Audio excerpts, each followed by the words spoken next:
저는 차에 앉아 눈물을 닦고 있었습니다. 식물인간이 된 딸을 두고 집으로 돌아가는 길. 6개월째 눈을 뜨지 못하는 딸을 보며 하루하루가 지옥 같았죠. 그런데 그때 핸드폰이 울렸습니다. 화면을 보는 순간 저는 심장이 멎는 줄 알았어요. 발신자가 남편이었거든요. 3년 전에 세상을 떠난 남편의 번호였습니다. 저는 떨리는 손으로 전화를 받았어요. 그리고 들려온 목소리에 온몸이 얼어붙었습니다. 엄마, 그건 제 딸의 목소리였어요. 6개월 동안 한마디도 하지 못했던 딸이 죽은 아버지 핸드폰으로 전화를 걸어온 겁니다. 엄마, 최서방한테 절대 말하지 말고 지금 당장 나 좀 데리러 와. 최서방? 그건 제 사위를 부르는 말이었어요. 왜 딸은 남편에게 비밀로 하라는 걸까요?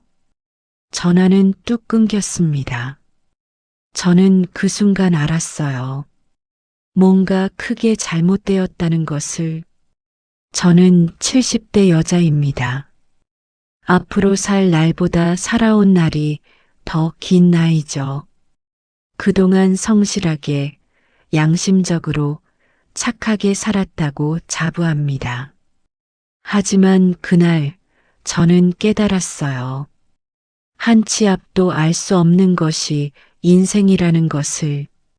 그리고 조용히 착하게 산 사람에게도 상상도 못할 악랄한 일은 일어난다는 것을. 이 이야기는 제가 겪은 끔찍한 일에 관한 것입니다.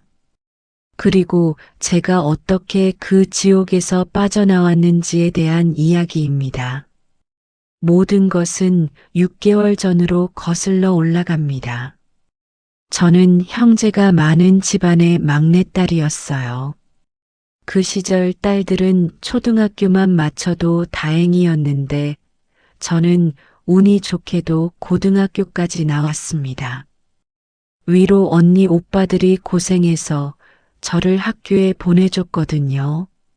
특히 둘째 오빠는 서울에서 대학을 나와 공무원이 되었고 큰 오빠는 평생 고향에서 농사를 지으셨죠. 저는 고등학교를 졸업하고 회사를 다니다가 22살에 남편을 만났어요. 회사 선배의 소개로 만난 남편은 성실한 사람이었습니다. 자상하거나 낭만적인 사람은 아니었어요. 그 시절에 그런 남자가 어디 있었겠어요? 그냥 조건 괜찮고 성실하면 결혼하는 거였죠. 결혼 후 저는 직장을 그만두고 평생 가정주부로 살았습니다. 아들 하나, 딸 하나를 낳아 키웠고요. 남편에게 고마운 건 평생 열심히 일해서 우리 가족을 먹여 살렸다는 거예요. 바람을 피우지도 않았고 사업으로 망하지도 않았습니다. 큰언니 형부는 바람을 피워 난리가 났었고 둘째 형부는 사업으로 쫄딱 망했거든요. 그런 언니들을 보면서 저는 늘 감사하며 살았습니다. 아이들이 어느 정도 크자 저도 일을 시작했어요. 남편 월급만으로는 아이들 교육비와 결혼 자금을 마련하기 빠듯했거든요. 그때 둘째 오빠 부부가 부동산 투자로 재미를 봤다는 소식을 들었습니다. 새언니, 저번에 오빠랑 산 땅 많이 올랐다면서요? 아, 그거 벌써 팔았어. 다른데 또 샀지. 언니, 저도 좀 같이 하게 해줘요. 너희는 남편 직장도 탄탄하잖아. 괜찮을 거야. 저희 남편은 월급이 박봉이에요. 저도 친정 돈 좀 꿔서 하려고요. 새언니 친정이 부동산 사업을 해서 땅 보는 눈이 있었어요. 저는 오빠 부부를 따라다니며 땅도 사고 집도 샀습니다. 당시가 부동산 호황기였죠. 야금야금 사고 팔기를 반복하면서 저는 큰 돈을 벌었어요. 그 덕분에 학군 좋은 동네로 이사를 갔고 아이들 교육도 마음껏 시킬 수 있었습니다. 아들은 공부를 정말 잘했어요. 명문대에 보냈더니 미국 유학을 가겠다고 했습니다. 유학 비용이 어마어마했지만 제가 번 돈으로 다 감당했죠. 지금도 아들은 미국에서 자리를 잡고 잘 살고 있어요. 자주 못 봐서 아쉽지만 자기가 하고 싶은 일을 하며 행복하니 그것으로 족합니다. 딸아이는 오빠보다 공부를 잘하진 못했지만 제 곁에서 저를 웃게 해주는 아이였어요. 얼굴도 예쁘고 성격도 밝아서 온 가족의 사랑을 받으며 자랐죠. 동네에서도 예의 바르고 착하다고 칭찬이 자자했습니다. 딸은 미술을 전공했어요. 그림 실력이 있어서 좋은 대학에도 갔고요. 미술이라는 게 돈이 많이 드는 전공이었지만 저는 아낌없이 지원해 줬습니다. 아이들을 대학에 다 보내고 나니 한숨 돌리겠더라고요. 그때 저의 꿈이 있었어요. 집 근처에 적당한 건물을 사서 남편 퇴직 후에도 걱정 없이 사는 것이었죠.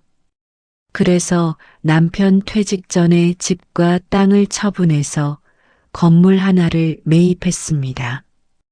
크지는 않지만 5층짜리 건물이었어요. 남편이 정말 놀라더군요. 진짜 이 건물이 당신 거야? 당신이 건물주라고? 그렇다니까. 서류 봐도 못 믿어. 이제 앞으로 걱정 없겠다. 당신 정말 대단해. 그걸 이제 알았어? 내년에 당신 퇴직하면 이 건물 관리하면서 둘이 여행이나 다니자.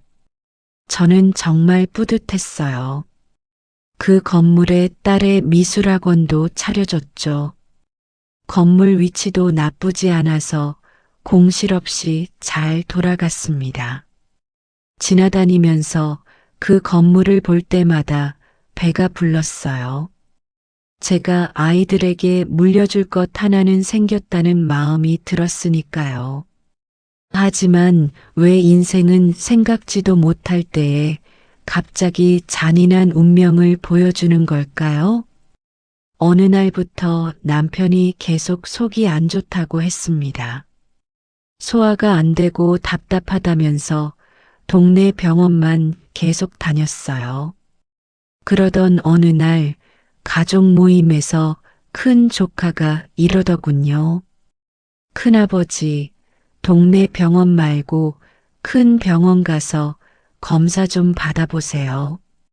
뭐 이런 거 가지고 큰 병원까지. 저희 아버지도 처음엔 소화 안 된다. 속 답답하다 그러셨어요. 아니겠지만 혹시 모르니까요. 10년 전 암으로 큰 오빠를 잃은 조카는 바로 대학병원 예약을 잡더니 저희를 떠밀다시피 보냈어요. 불길한 예감은 왜 빗나가는 법이 없을까요? 남편도 암이었습니다. 그것도 큰 오빠와 같은 대장암이었죠. 이제 다 됐다고 여행이나 다니자던 참인데 남편은 평생 일만 하다가 이제 좀 쉴만 했는데 병으로 쓰러진 거예요. 하지만 저는 이겨낼 수 있다고 믿었어요. 큰 오빠가 돌아가신 지 10년이나 지났으니 분명 좋은 치료법이 있을 거라고 생각했죠. 하지만 아니더군요. 남편은 하루가 다르게 바싹 말라갔습니다. 그러던 남편이 딸을 물끄러미 보더니 그러더라고요. 나 죽기 전에 우리 딸 손잡고 결혼식장에 들어가 보는 게 소원인데, 어린 딸 결혼하면 누구 손잡고 들어가니? 무슨 그런 약한 소리를 해? 얼른 나와서 딸내미 손잡고 식장 들어갈 때까지는 살 생각을 해야지. 나도 그러고 싶지만 아무래도 힘들 것 같아. 서글프게 웃는 남편을 보던 딸이 결심한 표정으로 말했습니다. 아빠, 엄마, 사실 저 만나는 사람 있어요. 뭐? 안 그래도 저번 달에 결혼하자고 프로포즈 받았어요. 빨리 결혼할 테니까 아빠 걱정 마요. 우리 학원 있는 층에 몇 달 전에 문연 피부과 있잖아요. 거기 원장이랑 그렇게 됐어요. 그게 정말이야? 나 그럼 내 손 잡고 결혼식장 들어갈 수 있는 거야? 당연하죠. 아빠가 제 손 잡고 들어가셔야죠. 고맙다. 정말 고마워. 남편은 너무 좋아했어요. 갑자기 활기도 돌고 기운을 차린 것처럼 보였습니다. 딸이 데려온 남자는 단정한 외모에 성격도 좋아 보였어요. 무엇보다 저와 남편에게 엄청 싹싹하게 잘했습니다. 처음엔 차가워 보이는 인상이었는데 알고 보니 성격이 밝고 부침성이 좋더라고요. 딸에게 푹 빠진 것도 눈에 보였고요. 직업도 의사에 성격도 좋고 저희로서는 마다할 이유가 전혀 없었습니다. 상대 부모님도 평범하고 무난한 분들이었어요. 아버지는 회사원, 어머니는 보험 일을 하셨고요. 다행히 그쪽 집안에서도 저희 딸을 마음에 들어 했습니다. 저희 상황이 상황인지라 결혼은 급하게 진행됐어요. 사위가 개인 병원을 차린 지 1년도 안 돼서 모은 돈이 없었고 상대 집안도 넉넉하지 않았습니다. 그래서 저희가 결혼식 비용을 다 부담하고 신혼집도 제가 얻어줬어요. 집을 채우는 혼수도 저와 딸이 다 샀고요. 하지만 하나도 아깝지 않았어요. 남편이 저렇게 좋아하는데 사위도 의사인데 못해줄 게 뭐가 있겠어요? 결혼식은 잘 치러졌습니다. 결혼식 당일 남편은 진짜 암 환자처럼 보이지 않을 정도로 건강해 보였어요. 너무 행복해하며 딸 손을 잡고 결혼식장에 당당히 들어갔죠. 그 모습을 본 저희 가족 모두는 기대를 품었습니다. 혹시 기적이 일어나는 건 아닐까 하고요. 하지만 딸이 결혼식을 올린 지 한 달 후 남편은 거짓말처럼 세상을 떠났습니다. 예상하고 있던 일이었지만 슬프지 않을 수는 없더라고요. 같이 부부로 살면서도 그냥 정없이 살았다고 생각했는데 살아온 세월 동안 저는 남편에게 많이 의지하고 있었다는 걸 그제야 알았어요. 저를 의지하던 무언가가 사라진 것 같았습니다. 남편을 떠나보내는 건 너무나 힘들었죠. 이때 가장 저에게 위로가 된 사람이 바로 딸 부부였어요. 아들은 장례식을 마치고 일 때문에 미국으로 다시 가야 했습니다. 가까이 있는 자식이 최고라더니 정말 그렇더군요. 혼자 텅 빈 집에 남아 막막해하는 저에게 주말마다 찾아와 위로해주고 맛있는 것을 먹으러 가자고 한 사람은 딸 부부였으니까요. 그렇게 딸과 사위의 도움으로 한 해가 지나고 저는 조금 정신을 차릴 수 있었습니다. 그리고 다시 일상으로 돌아왔죠. 이제는 건강하게 살아야겠다는 생각이 들더라고요. 나중에 딸이 아이를 낳으면 제가 키워주면서 뒷바라지도 해줘야 할 테니까요. 그래서 운동을 시작했습니다. 동네 체육센터 수영장에 등록했어요. 처음엔 고민을 많이 했는데 마침 자리가 나서 그냥 등록했죠. 막상 운동을 시작하니 하루에 활력이 생겼어요. 오전에 수영도 하고 에어로빅도 하면서 열심히 몸을 움직이니 상쾌하더라고요. 오전 시간대라 제 또래 할머니들이 대부분이었는데 금방 친해졌습니다. 다들 살아온 게 비슷하고 이야기도 잘 통했거든요. 운동을 마치고 샤워하고 다 같이 점심 먹으러 다니는 게 일상이 됐어요. 그런데 하루는 점심을 먹고 차를 마시는데 한 언니가 그러더군요. 너희 여기 앞 사거리 그 피부가 가봤어? 작년에 생긴 거 말이야. 아, 거기 젊은 의사가 한다며? 거기는 어때? 그 언니들이 말하는 피부과는 제 사위 병원이었습니다. 저는 귀를 쫑긋 세우고 들었어요. 처음 이야기를 꺼낸 언니는 저보다 2살 많았는데 나이가 많아도 피부 미용에 관심이 아주 많은 사람이었습니다. 그래서 수영장에서 며칠 안 보이다가 나타나면 어디 갔냐고 물으면 어디 피부과에서 레이저 받았다, 리프팅 했다 그러는 사람이었어요. 저는 좀 과하다 생각했지만 그 덕분인지 피부가 정말 40대 못지않게 매끈하고 팽팽했거든요. 하지만 그 언니 입에서 나온 말은 충격 그 자체였습니다. 완전 별로야. 절대 가지 마. 왜? 새로 생긴 데라서 괜찮을 줄 알았는데 내가 새로 생긴 피부과여서 멀리 강남까지 안 가고 가까운 곳으로 가볼까 해서 갔는데 진짜 내 그런 곳은 생전 처음이야. 그래, 가격이 더 비싸? 가격이 문제가 아니라 의사 인성이 문제야. 나를 완전히 무슨 노망난 늙은이 취급하더라고. 그 언니 말로는 자기가 들어가자마자 늙어서 피부 시술 받으러 왔냐고 의사가 비웃듯이 말했다고 하더군요. 할머니, 앞으로 살 날도 얼마 안 남으셨는데 피부는 고쳐서 어디다 쓰시려고요? 처음에 그 언니도 자신이 잘못 들은 줄 알았대요.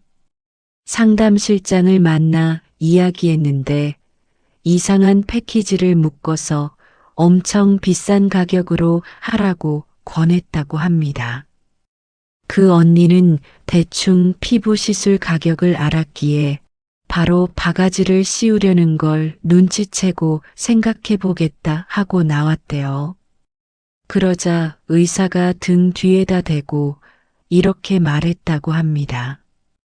할머니, 시술 받지도 않을 거면서 젊은 사람들 시간 뺏고 그러고 다니면 노망이라고 하니까 어디 가서 그러지 마세요. 제대로 한마디 받아치지도 못하고 나온 게 아직도 분이 안 풀려. 저는 제 귀를 의심했어요. 사위가 절대 그럴 사람이 아니었거든요. 세상에 어쩜 저렇게 착할 수가 있나 싶을 정도로 늘 웃는 모습에 순하고 헌신적이었는데 말이죠. 저는 제 사위 피부과 위치를 확인했어요. 하지만 틀림없는 사위의 병원이었습니다. 이 동네에 피부과가 거기밖에 없었거든요. 하지만 그게 끝이 아니었어요. 거기 유명하잖아. 의사 싸가지 없고 바가지 씌우기로. 우리 영감도 사마귀 하러 갔는데 미용은 안 한다면서 잡상인 취급해서 씩씩대고 왔더라고.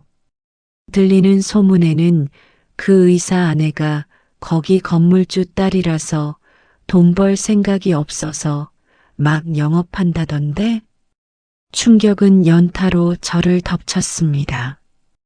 저는 들고 있던 커피잔을 놓칠 뻔했어요. 하지만 거기에는 또 다른 이야기도 있었어요. 뭐, 그 사람 결혼했어? 아니, 나는 그 상담실장이랑 사귀는 줄 알았는데 엄청 사이도 좋아 보이고 그러던데 나도 그런 줄 알았어. 둘이서 병원 안에서 대놓고 꽁냥거리길래. 그런데 내 아는 사람이 거기 건물에서 장사하는데 그러더라고. 거기 건물주 딸이랑 작년에 결혼했대. 너무 큰 충격을 받으면 구역질이 난다더니 정말 그렇더라고요. 쓴물이 올라오고 도저히 그 자리에 맨정신으로 앉아 있을 수가 없었습니다. 저는 급한 핑계를 대고 겨우 자리를 빠져나와 집으로 갔어요. 아무리 생각해도 무슨 큰 오해가 있거나 착각이 있지 않는 이상 제 사위가 그럴 수는 없다는 생각만 들었어요. 저는 그날 종일 고민하다가 저녁 무렵에 딸에게 전화했습니다. 생각해보니 요즘 딸을 본 지도 한 달 가까이 된 것 같아서 보고 싶다는 핑계를 댔죠. 엄마, 딸 목소리는 힘이 하나도 없었어요. 요즘 오빠가 바빠서 통화도 못했네. 미안해, 엄마. 아니, 목소리가 왜 이래? 넌 무슨 일 있어? 어디 아파? 아니야. 그냥 좀 피곤해서. 오빠가 바빠서 당분간은 같이 저녁 먹으러 못 갈 것 같아. 괜찮으니까 너라도 오늘 꼭 좀 와. 내가 보고 싶어서 그래. 응, 알겠어. 딸은 알겠다고 하고 그날 저녁에 집으로 왔습니다. 거의 한 달 만에 본 딸은 확실히 여위어 있더라고요. 무슨 일이 있냐고 물었지만 학원 수강생이 많아져서 그냥 피곤하다고만 하더군요. 집에서 저녁을 먹고 뜸을 들이다가 저는 딸에게 제가 들었던 이야기를 슬쩍 꺼냈습니다. 그렇다고 모든 이야기를 할 수는 없고 그냥 그 병원 상담실장은 누구냐, 잘 아는 사이냐, 오래 아는 사이냐 물어봤죠. 딸은 웃으며 담담히 대답했어요. 다른 병원에 페이닥터로 있을 때부터 알았던 사이래. 그래, 그럼 오래 안 사이겠네. 응, 그전 병원보다 월급 적게 받는데도 같이 병원 키우는 일하고 싶다고 따라 나왔대. 그래. 그럼 그 실장도 결혼한 사람이야? 모르겠는데? 뭐, 엄청 능력 있다나 봐. 월급보다 인센티브가 더 많다고 하더라. 그 사람이 있어서 병원이 돌아간다고 오빠가 늘 고마워해. 저는 그러냐고 하고 말았어요. 딸도 잘 모르는 모양인데 더 이야기했다가 부부 사이에 분란을 만들 것 같아 걱정되었고 어쩌면 오해일 수도 있다는 생각으로 제 자신을 속였던 것 같아요. 알고 싶지 않은 진실을 보지 않으려 했던 거죠.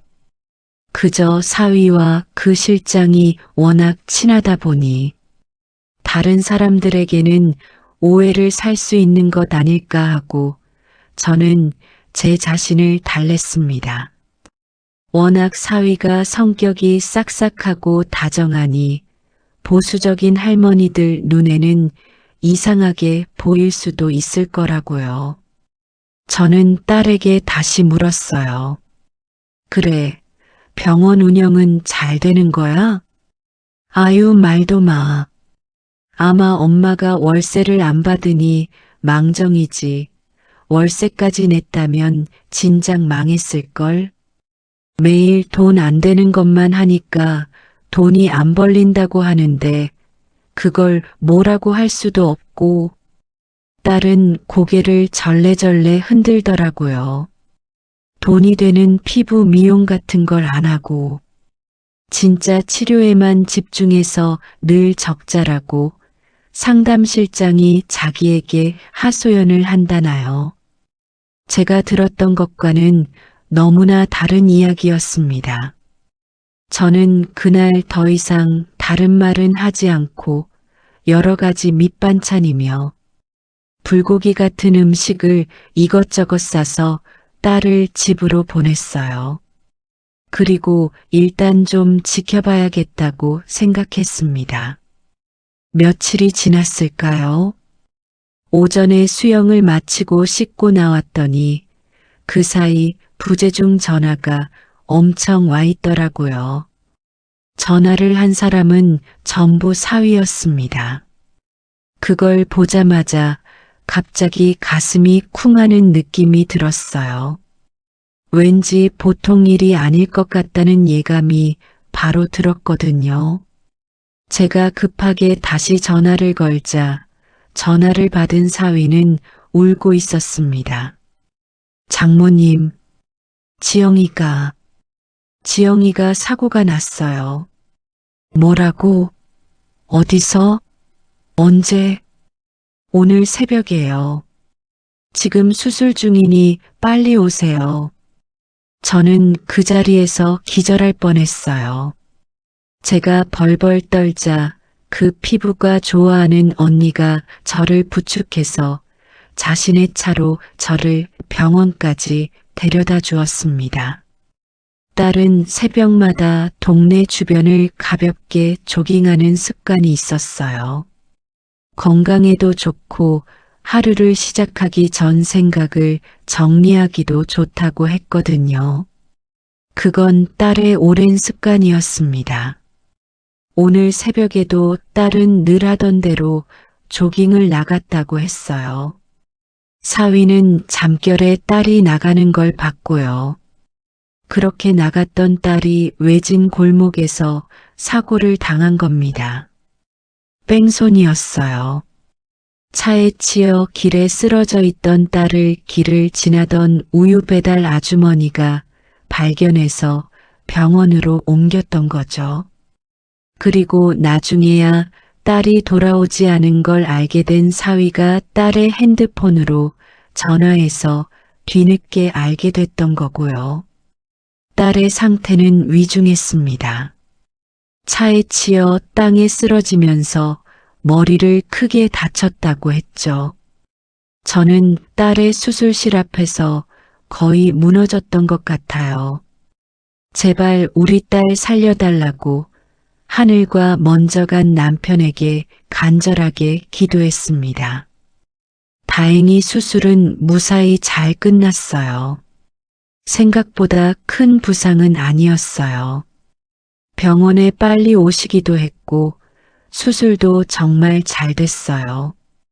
이제 깨어나기를 기다리시면 될 것 같아요. 감사합니다. 정말 감사합니다.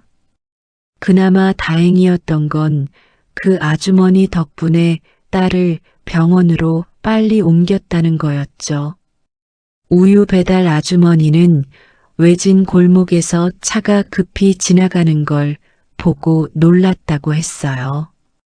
그리고 그 뒤에 바로 머리에 피를 흘리며 쓰러진 딸을 발견해 신고한 거고요. 경찰은 딸을 치고 도망친 차를 찾으려 했지만 하필 그 골목은 CCTV가 없었습니다. 그렇게 뺑소니범을 우리는 잡지 못했죠. 딸은 수술이 끝난 뒤 회복도 빨랐고 기적적으로 큰 신경 손상도 없었어요. 하지만 좀처럼 의식을 회복하지 못하더라고요. 저는 병원에서 제발 우리 딸이 좀 깨어나게 해달라고 모든 신들과 하늘에 간 남편에게 빌고 또 빌었습니다. 하지만 수술 후 한 달이 지나도록 딸은 의식을 회복하지 못했어요. 말하자면 식물인간이 되어버린 거죠. 딸은 마치 잠이 든 것처럼 침대에 곱게 누워 있었지만 제가 아무리 울부짖으며 이름을 부르고 흔들어 깨워도 눈을 뜨지 않았습니다. 정말 그야말로 하늘이 무너져 내리는 것만 같았어요. 연락을 받고 급히 귀국했던 아들은 딸의 상태를 보더니 미국 생활을 정리하고 오겠다고 하고 돌아갔습니다. 하지만 그래 봐야 바로 올 수 있는 게 아니고 미국 생활을 정리하는데 6개월에서 1년 정도는 걸린다고 하더군요. 저는 하염없이 병원에서 딸 옆을 지켰습니다. 하지만 의식을 회복하지 못한 채 시간만 흐르자 병원 의사는 딸을 다른 병원으로 옮기라고 하더군요. 저희가 해드릴 게 없어요. 그저 기적을 바라셔야 합니다. 일단 요양병원이나 재활병원으로 옮기시죠. 기적이라니요? 무슨 방법이 없나요? 그런 병원으로 가면 치료가 아무래도 여기보다 못하잖아요. 죄송하지만 여기서는 더 할 게 없어요. 저희도 할 만큼 했어요. 이런 경우에는 그냥 대기를 하셔야 해요. 참 야속했지만 어쩌겠어요? 저는 사위와 함께 요양병원이며 재활병원을 알아봤지만 마땅한 곳이 없더라고요. 대부분 노인들이 많은 병원이라 그런지 어디는 너무 멀었고 어디는 시설이 열악했습니다. 그런데 사위가 이러더군요. 장모님, 지영이 저희가 살던 집으로 데려가요. 제가 돌볼게요. 도저히 다른 곳에 못 맡기겠어요. 제가 의사잖아요. 내 병원이며 일은 어쩌고? 낮에는 간병인을 쓰고 저녁에는 제가 퇴근해서 보면 되죠. 중간중간 장모님도 놓아주시면 되잖아요. 그래도 되겠나? 그럼요. 고맙네. 정말 고마워. 사위는 자신들의 집에 있는 방 하나를 아예 비우고 환자용 침대를 들여놓고 여러 가지 의료기구들을 갖춰 놓았어요. 진짜 병원에 있는 병실처럼 잘 해놓았더라고요. 그렇게 딸은 집에서 지내게 되었습니다. 그리고 저는 매일 딸이 있는 집으로 갔어요. 제가 직접 딸을 돌보는 게 훨씬 마음이 편했으니까요. 아침에 일어나 사위가 출근하기 전에 딸네 집으로 가서 우리 딸 잘 잤니? 하고 인사하는 게 제 하루의 시작이었어요. 그렇게 내내 같이 있다가 사위가 퇴근하면 저녁을 차려주고 저는 다시 제 집으로 돌아갔죠.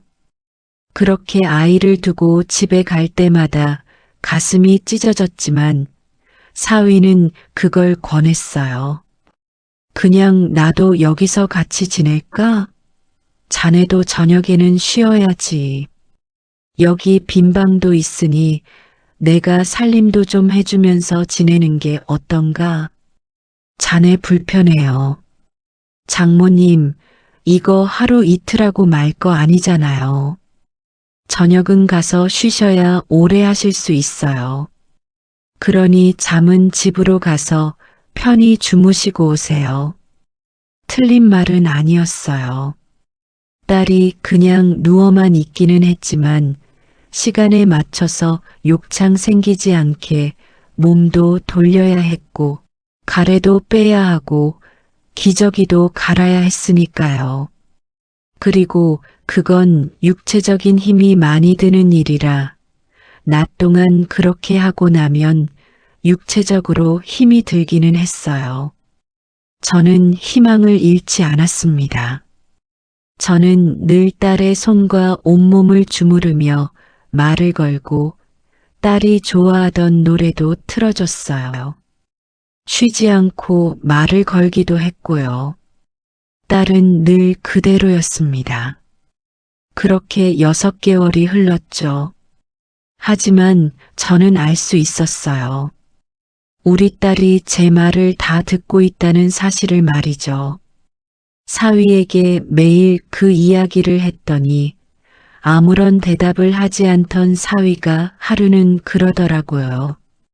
장모님, 제가 의사로서 솔직히 말씀드릴게요. 식물인간 상태인 건 저렇게 있다가 조금씩 시들어가는 것 뿐이에요. 너무 희망을 가지지 마세요. 희망을 가지지 말라니 그런 말이 어디 있어? 자네도 우리 지영이가 깨어나는 희망으로 집으로 데려온 거 아닌가? 저도 그랬으면 좋겠어요. 하지만 너무 희망만 가지시지는 말라고요. 저도 이런 말씀드리기 가슴 아프지만 그렇게 믿고 계시다가 나중에 장모님도 큰일 나세요. 물론 틀린 말은 아니라는 걸 알고 있어요. 하지만 어떻게 엄마가 자기 자식을 포기할 수 있겠어요? 그러던 어느 날 저는 집에서 남편이 쓰던 핸드폰을 발견했습니다. 거기에는 남편이 죽기 전 딸과 아들에게 남기는 동영상과 음성이 남겨져 있었어요. 저는 다음 날 딸의 집으로 갈 때 그 핸드폰을 충전해서 갔습니다. 그때까지도 저는 남편 핸드폰을 해지하지 않고 있었어요. 그것마저 해지하면 남편의 존재가 정말 없어지는 것 같아서 가끔 충전해서 켜보기도 하고 마음이 힘들 때 남편 핸드폰으로 문자를 보내기도 했거든요. 저는 그 핸드폰을 가지고 가서 딸 귀에 아버지의 음성을 들려줬습니다. 그리고 딸에게 이야기를 했죠. 지영아, 듣고 있지? 아버지야. 아버지 목소리 듣고 기운 낼래? 그리고 혹시라도 너무 힘들면 아버지에게 가도 괜찮아. 지영아, 듣고 있어? 며칠을 남편의 핸드폰으로 남편의 목소리를 딸에게 들려주던 어느 날 저는 갑자기 감정이 복받쳐서 엄청 울었어요. 이러다 딸이 정말 떠날지도 모른다는 생각이 들어서 눈물이 주체가 안 되더라고요. 사위가 퇴근해서 돌아온 시간까지도 정말 펑펑 울었던 것 같아요. 그리고 그때 저는 몰랐죠. 그날 제가 딸의 점심약을 먹이지 않았다는 사실을. 감정이 너무 복받쳐서 우느라 약도 챙기지 못했던 거예요. 제가 계속 우는 걸 보더니 사위는 집으로 얼른 가시라고 하더라고요. 그렇게 저는 기진맥진한 상태로 집으로 가게 되었습니다. 도저히 이런 상태로 운전을 못할 것 같아 일단 차에 앉아 다시 울고 있는데 갑자기 전화가 왔어요. 확인해 보니 전화를 건 사람은 바로 남편이더라고요. 저는 심장이 덜컹했습니다. 남편 전화를 저는 방금 딸 손에 쥐어주고 나왔거든요. 사위가 그걸 보고 전화했나 싶어 받았더니 도저히 믿지 못할 목소리가 들려왔어요. 전화를 걸어 말을 하고 있던 사람은 바로 딸이었던 거죠. 다 꺼져가는 작은 목소리였지만 그건 분명 딸이었습니다. 떨리는 연약한 목소리로 딸은 전화 속삭였어요. 엄마, 최서방한테 절대 말하지 말고 지금 당장 나 좀 데리러 와. 그 말만 하고 전화는 뚝 끊겼습니다. 이건 꿈인가 생시인가. 뭐가 뭔지 믿을 수 없었지만 하나는 알 수 있었어요. 일단 제가 정신을 바짝 차려야 한다는 사실을. 저는 숨이 멎을 듯한 마음으로 다시 몰래 딸네 집으로 향했습니다. 저는 딸네 집 현관 비밀번호를 알고 있었어요. 늘 드나드는 집이니 당연했죠. 저는 현관 앞에서 고민했습니다. 딸이 그렇게 몰래 이야기한 거면 저도 사위 몰래 들어가야 한다고 제 직감이 말하고 있었어요. 저는 아주 조용히 문을 열고 사위 몰래 딸네 집으로 들어섰습니다. 그리고 그 순간 저는 진실을 알게 되었죠. 그것도 아주 상상도 못한 추악한 진실을. 거기에는 제가 알던 식물인간 딸도 제가 믿었던 사위도 아니라는 걸 보여주는 광경이 펼쳐지고 있었으니까요. 저는 그 자리에서 온몸이 굳어버리고 심장이 멎는 줄 알았어요. 딸은 눈을 뜨고 있었습니다. 몸도 움직이고 있었죠. 하지만 사위는 딸이 움직이지 못하게 딸의 몸을 침대에 묻고 있었어요. 그러면서 화난 목소리로 그러더군요. 아, 왜 약기운이 벌써 떨어진 거야? 짜증나게. 야, 너 진짜 회복력 하나는 좋다. 하기는 그렇게 차에 치이고도 이것밖에 안 다쳤으니 뭐 바퀴벌레냐? 낄낄거리는 사위의 얼굴은 인간의 얼굴이 아니었어요. 저는 핸드폰을 꺼내어 벽 뒤에 서서 촬영을 시작했습니다. 증거를 남겨야 했죠. 딸은 작은 목소리로 빌더라고요. 나 좀 풀어줘, 제발. 나 조용히 있을게. 아무 말도 안 하고 당신이 하자는 대로 다 할게. 재산도 다 줄게. 그걸 어떻게 믿어, 지영아? 너나 몰래 내 뒷조사하고 이혼 서류까지 다 접수해 놓은 주제에 내가 그걸 몰랐으면 어쩔 뻔했어? 아니, 그거 다 취소할게. 진짜야. 야, 솔직히 내가 널 왜 좋다고 쫓아다녔겠어?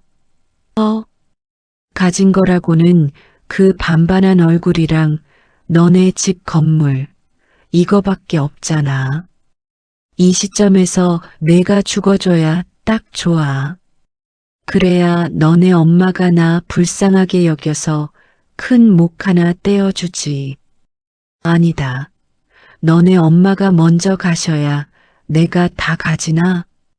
너네 오빠는 미국 살아서 관심 없을 거 아니야. 사위는 냉정하게 그지없었어요. 저는 더 이상 안 될 것 같아서 일부러 현관에서 지금 막 들어온 척 기척을 냈습니다. 그리고 큰 소리로 이야기하면서 방으로 갔죠. 최서방, 내가 뭘 놓고 간 게 있어서 다시 왔네. 내가 우리 남편 핸드폰을 두고 왔지 뭔가. 사위가 당황하는 순간 저는 딸을 보자마자 비명을 질렀어요. 재지영아, 눈을 떴구나. 119 빨리 전화를. 저는 사위가 말릴 틈도 없이 바로 119를 눌렀습니다. 솔직히 무서웠어요. 제가 섣불리 나서 봐야 사위에게 무슨 일을 당할지 모르니까요. 저는 큰 목소리로 119의 딸의 집 주소를 이야기하면서 다시 현관으로 달려가 문을 열었어요. 물론 현관 비밀번호도 큰 소리로 다 이야기했죠. 사위라는 놈은 멘붕이 온 것 같았어요. 저를 막 따라 나오고 저를 부르는데 저는 못 들은 척 아예 전화를 하면서 현관문 밖으로 뛰어나갔습니다. 사위는 저를 잡으려 급히 따라 나오더군요. 그 순간 저는 그 사위놈을 계단 쪽으로 확 밀어버리고 집으로 들어가서 현관문을 꽉 닫았어요. 그리고 바로 수동 잠금 장치를 했죠. 사위놈은 그제야 문을 두드리고 밖에서 난리가 났지만 저는 들은 척도 않고 딸에게 달려갔습니다. 그리고 바로 112로 신고를 했죠. 여기 제 딸을 해하려 한 놈이 있어요. 저희 좀 살려주세요. 구급대와 경찰은 거의 동시에 도착했습니다. 저는 일단 경찰에게 제가 찍었던 영상을 보여주며 분리해 달라고 했죠. 저놈이 우리 딸을 이 꼴로 만들었어요. 제발 우리 옆에 오지 못하도록 해주세요. 이게 무슨 짓이에요? 장모님, 어떻게 이럴 수가 있어요? 그냥 이야기한 거예요. 그냥 이야기. 일단 갑시다. 환자 보호자분이 원하지 않으니 잠깐만 같이 가시죠. 내가 저 여자 남편이에요. 내가 보호자라고. 경찰은 발악하는 사위놈을 일단 경찰서로 끌고 갔어요. 저는 구급차를 타고 병원으로 딸을 옮겼습니다. 물론 집을 떠나기 전에 사위놈이 다시는 이 집으로 돌아오지 못하도록 비밀번호도 바꿨어요. 그 집은 제가 딸 앞으로 사준 집이었기 때문에 그놈에게는 큰 권리가 없으니까요. 무엇보다 집으로 와서 다른 증거를 없애지 못하도록 해야 했습니다. 저는 급한 대로 가까운 곳에 사는 조카를 불러 간단히 사정 이야기를 하고 아예 열쇠를 통으로 바꾸고 당분간 그 집에 있어 달라고 부탁했어요. 유도를 전공해서 경호업체에 근무하던 조카는 흔쾌히 알겠다고 걱정하지 말라고 하더군요. 병원으로 가는 도중 저는 구급대원들에게 지금까지의 사정을 이야기했습니다. 핸드폰으로 찍은 동영상도 보여줬죠. 그걸 보더니 구급대원들은 경악하더군요. 그러면서 물었어요. 아니, 환자 상태가 이 정도면 분명 후진이 있었을 텐데. 그전 병원에서 그런 말을 안 했어요? 뭐라고요? 아니, 그 병원 의사가 아이가 식물인간 되었다고 했어요. 아니에요. 식물인간이면 뇌 상태도 달라요. 분명히 알 수 있었을 거예요. 전에 수술받고 입원했던 병원이 어디예요? 순간 소름이 쫙 끼치더라고요. 저희 딸은 대학병원이 아니라 동네에 있는 상급병원에서 수술을 받고 입원했었거든요. 그 병원 의사가 사위와 절친한 대학 동창이라고 해서 그리로 갔다고 했었고요. 저희는 바로 그 병원이 아니라 큰 대학병원으로 구급차를 몰았습니다. 병원에 도착하자마자 병원에서는 딸의 혈액을 뽑아 약물 검사를 하고 각종 검사를 하더라고요. 놀랍게도 딸은 작지만 말도 할 수 있었고 심지어 부축하면 자리에 일어나 앉을 수도 있었어요. 다음 날 날이 밝자마자 형사들이 저를 찾아왔습니다. 사건이 정식으로 접수되었다고 하더군요. 저는 그동안 있었던 모든 사실을 이야기했어요. 이건 교통사고부터 다시 조사해야겠어요. 하필 CCTV도 없는 골목에서 사고가 난 것도 이상하고 이 정도면 따님 동선을 잘 아는 사람인 것 같아요. 이전 병원도 조사해 주세요. 그 병원에서 식물인간이 되었다는 말만 듣고 저는 그걸 믿었어요. 그런데 이렇게 멀쩡한 걸 어떻게 모를 수가 있겠어요? 생각해보면 이상했어요. 그때 다른 큰 병원으로 옮기려 했지만 사위가 반대했거든요. 지금 상황에서 병원을 옮기는 게 더 위험하다고 말이죠.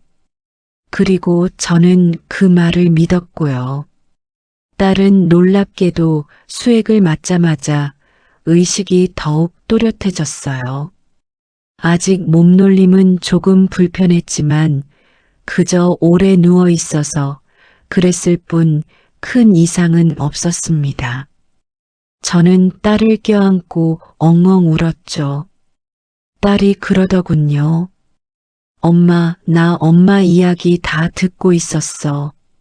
그런데 몸이 움직이지 않아서 너무 답답하고 힘들고 무서웠어.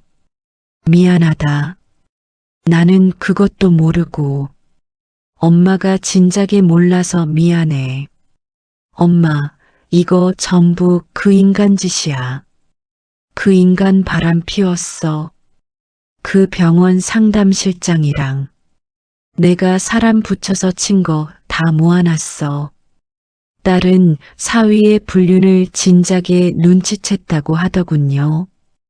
결혼한 지 얼마 되지 않아 바로 알았다고 했죠. 이혼을 하기 위해 사람을 붙여 증거를 모았던 거고요. 그런데 그걸 사위가 도중에 알아버렸다고 했어요. 탐정회사에서 등기로 사진을 보내온 걸 사위가 본 거죠. 그것 때문에 대판 부부 싸움을 하고 너랑 이제 끝이다. 아주 거지로 만들어 쫓아낼 테니 그런 줄 알아라 라고 한 다음 날 딸은 여느 날처럼 새벽 산책을 나갔다고 하더군요.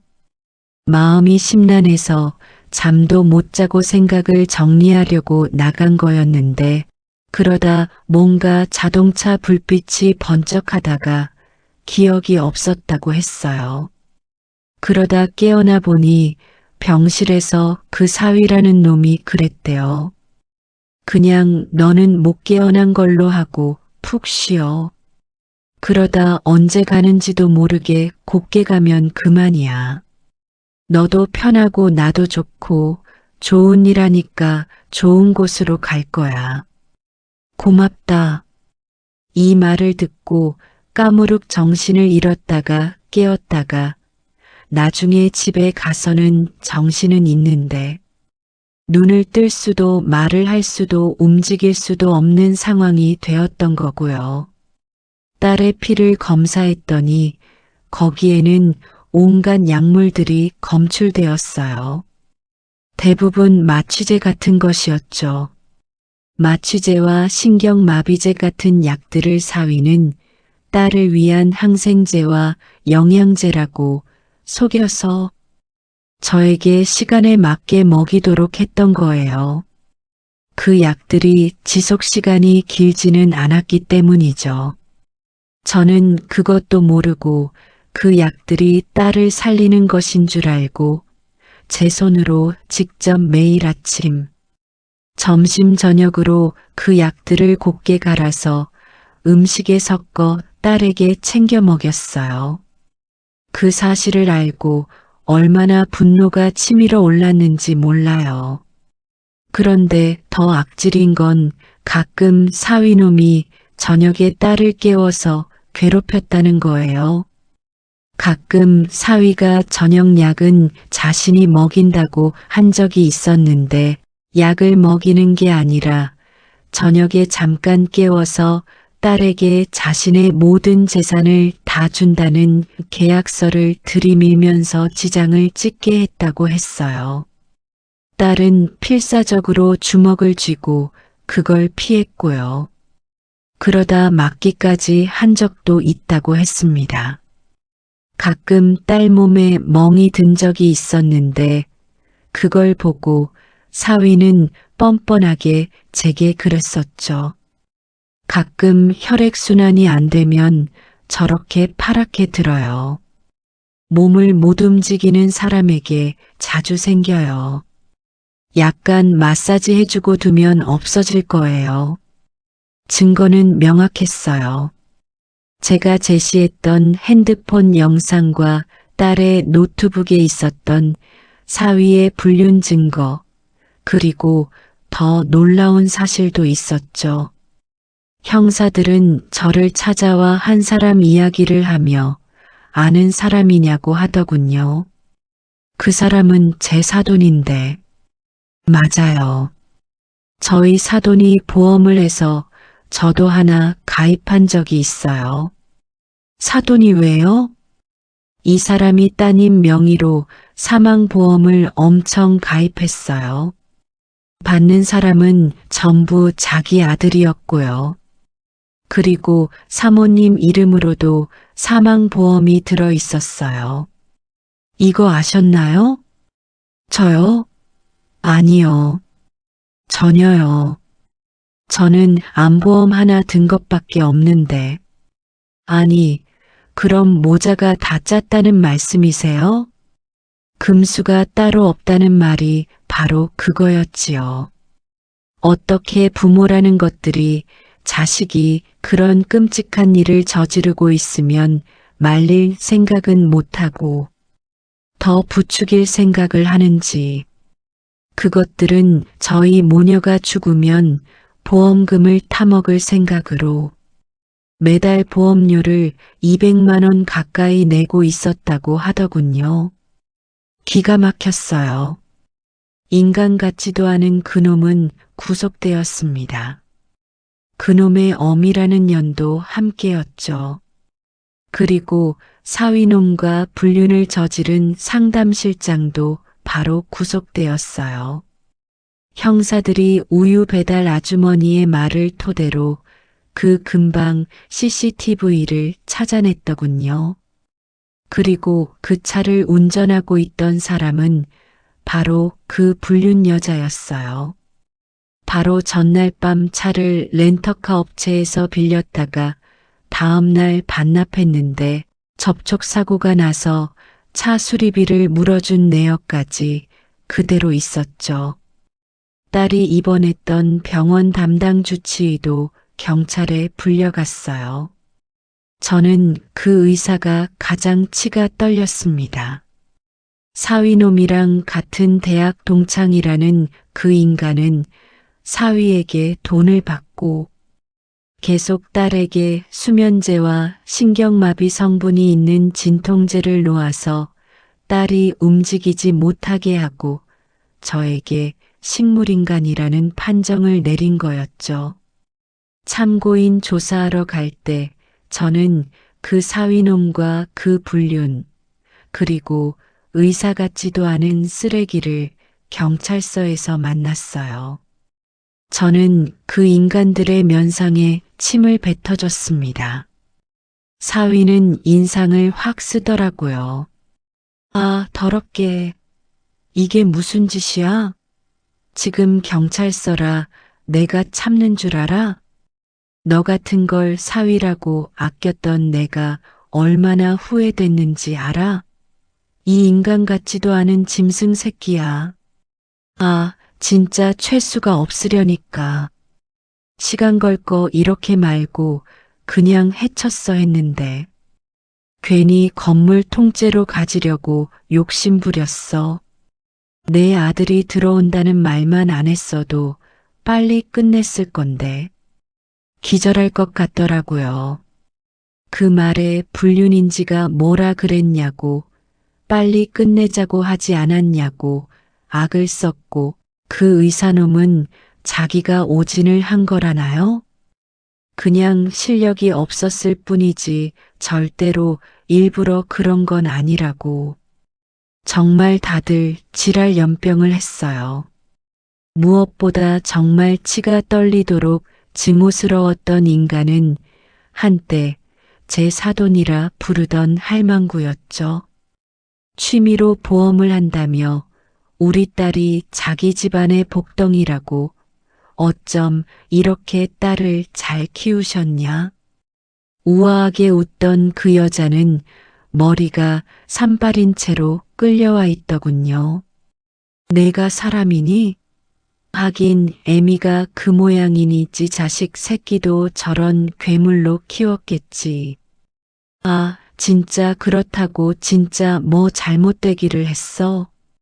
내가 돈을 한 푼이라도 만져보기 했어?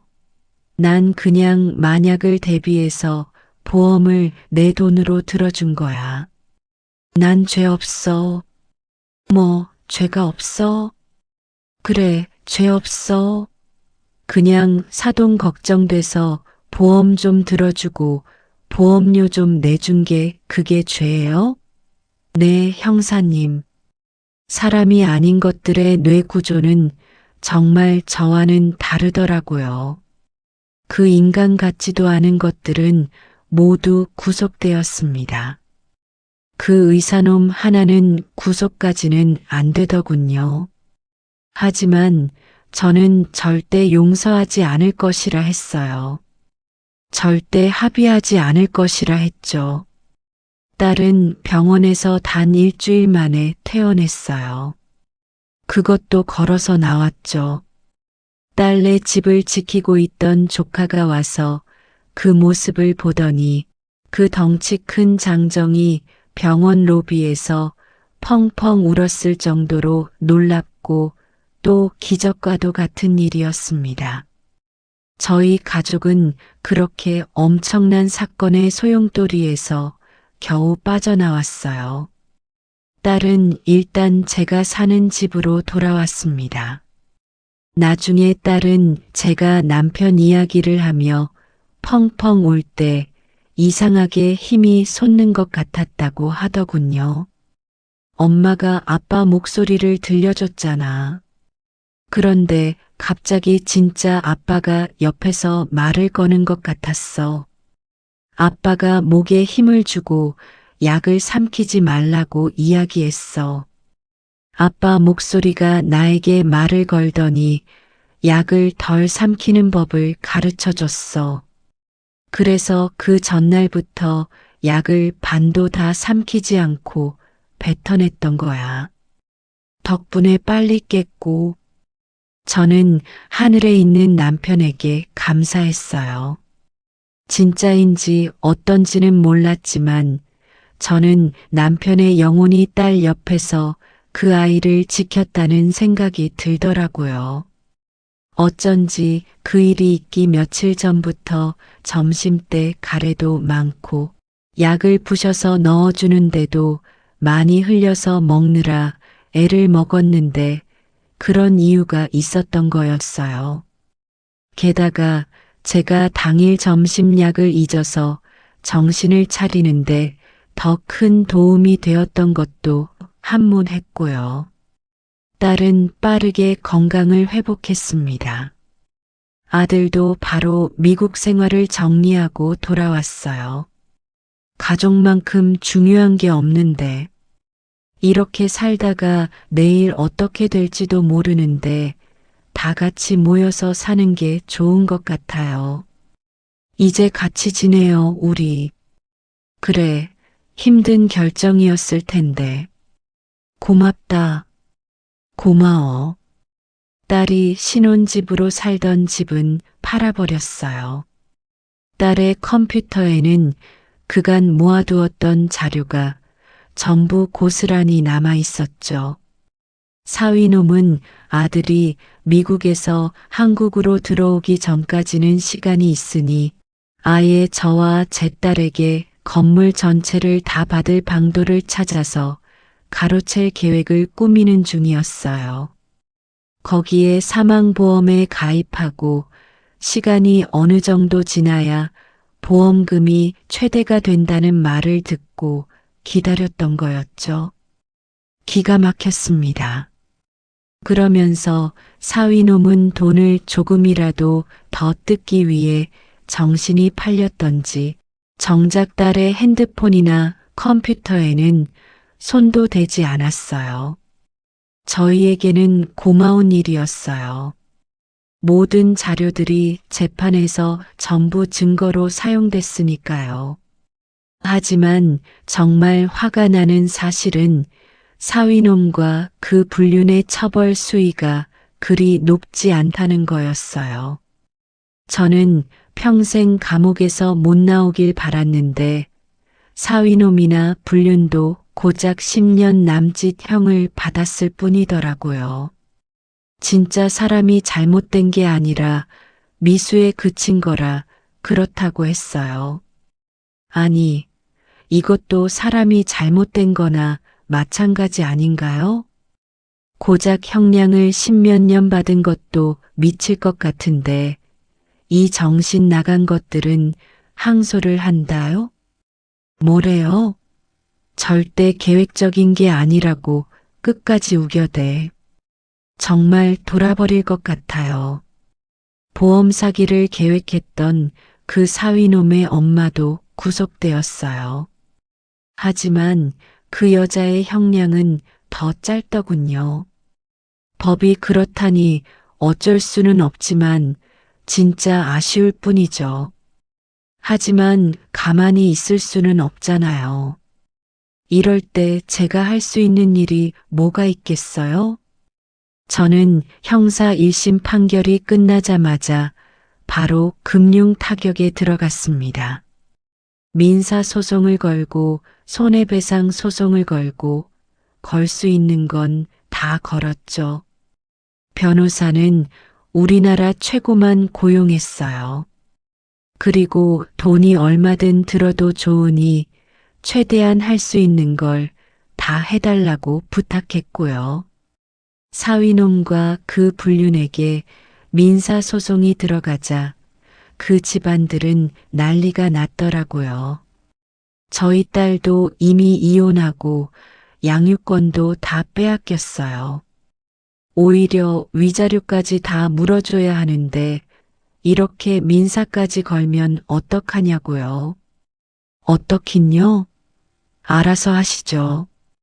지금 그 사정을 왜 제게 이야기하세요? 저희 당장 이러면 집에서 쫓겨나 길바닥에 나앉을 판이에요. 저희가 딸을 잘못 키운 건 맞지만 짓거린다고 돈 나는 건 아니에요. 이보세요. 당신 딸년이 차를 몰고 내 딸에게 달려들 때는 그 정도가 있었겠어요? 알아서 하시고 꺼져요. 전 사돈이었던 인간도 찾아왔었어요. 사돈, 저도 아들이며 집사람이 그런 속셈이 있는 줄 몰랐어요. 저도 이혼하고 지금 연 다 끊고 삽니다. 갑자기 소송하면 저는 어떡합니까? 사돈 같은 헛소리 말고 그쪽도 같이 꺼지세요. 당신이 죄가 없어서 안 쳐넣은 게 아니라 증거가 없어서 못 잡아 넣은 거니까 한 번만 더 찾아오면 무조건 잡아 넣을 거예요. 저는 진짜 결백해요. 저는 아무것도 몰랐어요. 아, 맹세합니다. 후회하시네. 제 아들이 갖다 주는 돈이며 매달 통장에서 나가는 보험료를 보고도 몰랐다고? 당장 손해배상 안 하면 바로 감방 들어갈 테니 알아서 해요. 그런 생각이 들더라고요. 그래서 뭐 어쩌라고? 저는 변호사들에게 절대 봐주지 말라고 신신당부했어요. 합의 같은 것도 전부 다 무시하고 아주 싹 다 긁어달라고 말이죠. 딸이 처음 수술받고 입원했던 병원 의사에게도 그건 마찬가지였습니다. 그 의사놈은 고작 집행유예를 받는데 그쳤어요. 그리고 그 병원을 나와서는 뭐 개인 병원 개업을 한다요? 의사 면허가 취소되지도 않았어요. 저는 바로 고소장을 날렸죠. 계속 고소하고 또 하고 그 의사놈이 개업했다는 그 병원으로 매일 찾아갔습니다. 제가 못 가면 사람을 사서라도 보냈죠. 그리고 그 병원을 찾아오는 손님에게 이렇게 외쳤어요. 여기 이 병원 의사가 멀쩡한 사람을 식물인간으로 만든 의사인 건 아시고 오신 거죠? 조심하세요. 멀쩡하게 와도 나갈 때는 실려갈 수도 있어요. 지금 여기서 무슨 행패예요? 당장 나가요. 경찰 부를 테니까. 그래, 불러. 저기요, 이 의사가 집행유예로 풀려나서 자기가 실력이 없어서 오진으로 멀쩡한 사람을 식물인간으로 만들었다고 인정했어요. 부디 주변에 많이 알려주세요. 저는 경찰이 찾아와 영업방해라고 가시라고 하면 갔다가 또 다른 사람을 보내고 다음 날은 또 제가 가고 하는 일을 반복했어요. 제가 할 수 있는 건 무조건 다 했죠. 소문은 빠르잖아요. 저희 딸과 관련된 일은 단번에 그 일대에 소문이 쫙 퍼졌고 그 의사놈은 몇 개월이 지나지 않아 병원 문을 닫을 수밖에 없었죠. 하지만 그러고 오히려 저에게 영업 방해를 했다며 고소를 해오더라고요. 저는 또 그랬죠. 그래서 어쩌라고? 저는 처벌을 받았어요. 법으로 보면 제가 영업 방해를 한 게 맞으니까요. 그럴 의도로 간 거고요. 벌금이 나왔기에 벌금을 내고 저는 계속 그 의사를 따라다녔습니다. 저는 그 의사놈 얼굴을 보며 맹세를 했죠. 경찰 부를 거면 부르고 고소할 거면 해. 하지만 내가 이거 하나만은 맹세할게. 맹세라니 뭐려? 너는 내가 죽는 날까지 그리고 내 아들과 내 딸, 내 조카들이 죽는 날까지 내가 어딜 가서 일하든 어디서 병원을 차리든 무조건 다 갈 거야. 가서 진실을 알릴 거야. 내가 회사 취할 때도 내 자식 결혼식도 다 갈 거야. 기대해. 나는 그 맹세를 지킬 거니까. 저에게는 그 맹세를 지킬 시간도 있고 돈도 있었어요. 그 의사놈의 얼굴이 퍼렇게 질리더군요. 그러다 결국 이혼하고 어디 먼 섬에 있는 보건소 공보위로 간다며 거기서 죽은 듯 살면서 봉사하며 지낼 테니 제발 살려달라고 사정을 하길래 일단 가서 죽은 듯 일이나 하라고 했어요. 물론 당연히 계속 지켜볼 생각이고요. 그렇게 일이 조금 마무리된 뒤 저는 아이들과 여행을 다녀왔습니다. 딸은 아직 심리 치료를 받아야 하지만 많이 안정되었고 미술심리치료대학원을 준비하고 있어요. 자신처럼 범죄 피해를 겪고 힘들어하는 사람들을 도와주고 싶다고 하더군요. 저는 그걸 끝까지 응원해 줄 생각이고요. 아들은 한국에서 다행히 좋은 직장을 잡았습니다. 한국 들어올 걸 그랬다고 오히려 조건이 좋아졌다고 하더군요. 눈치를 보아하니 만나는 사람이 있는 것도 같아요. 저는 딸의 뒷바라지를 하면서 잘 지내고 있습니다. 다시 수영장도 다니고 에어로빅도 다니고 친구들과 점심도 먹고 수다도 떨고 하면서요. 가끔은 그 모든 일이 꿈과도 같았다는 생각이 들 때가 있어요. 그리고 제가 그걸 어떻게 헤쳐나왔는지 아득하게 느껴지기도 하고요. 하지만 그럴 때마다 제 자신을 칭찬하곤 합니다. 잘 헤쳐나왔다. 잘 버텨나왔다 하고요. 앞으로 저는 정말 아이들 뒷바라지를 하며 건강하고 또 행복하게 여생을 보낼 생각입니다. 그런 저의 앞날에 용기와 희망을 부탁드려요. 오늘 사연 재미있게 보셨다면 구독, 좋아요 버튼 꼭 눌러주세요.